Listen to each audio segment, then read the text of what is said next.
אני עדיין לומד ממך המון, ואני יודע שאני עדיין עוד אלמד ממך המון. אבל זה הבן אדם שבזכותו אני עושה את מה שאני עושה היום. בדיוק.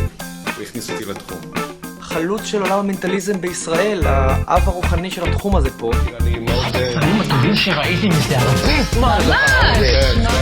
את הסנדק של עולם החוסמים, ועלי החושים והטלפתיה בארץ. אני אוהב אותך, תודה ענקית על כל הקסם הזה.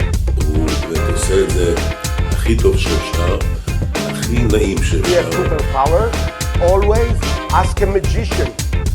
Maybe he tricked. אני באופן אישי קיבלתי את ההשראה שלי ממך. אני רוצה לומר לך. חשוב להגיד תודה לליאור מנור. ליאור היווה עבור כולנו השראה לאורך השנים. תחום הקסמים, אתה הכי ראוי מכל הקוסמים לקבל היום את פרס.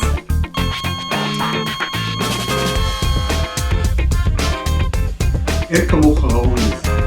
אנחנו מכירים כבר 25 שנה. לא מצאתי לך תחליף. אתה חבר מדהים, אתה האיש הכי מצחיק שאני מכיר. ליאור, אתה אחד בדור, וכמו שאני תמיד אומר, כשאני אהיה גדול... תודה על הזכות שניתן לי להיות תלמיד שלך.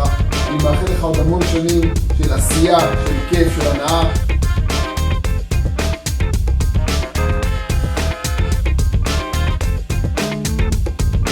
מבחינתי אישית, ליאור בשבילי הוא מנטור.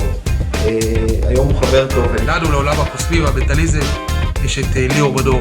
לא חושב שיש אומן חושים. אני מקבל את הפרס הזה, את ההשראה הענקית לכל הקוסמים בארץ ובעולם. אני קורא מחשבות, אבל אני קורא רק מחשבות טובות, אז אף אחד לא צריך להיות מודע.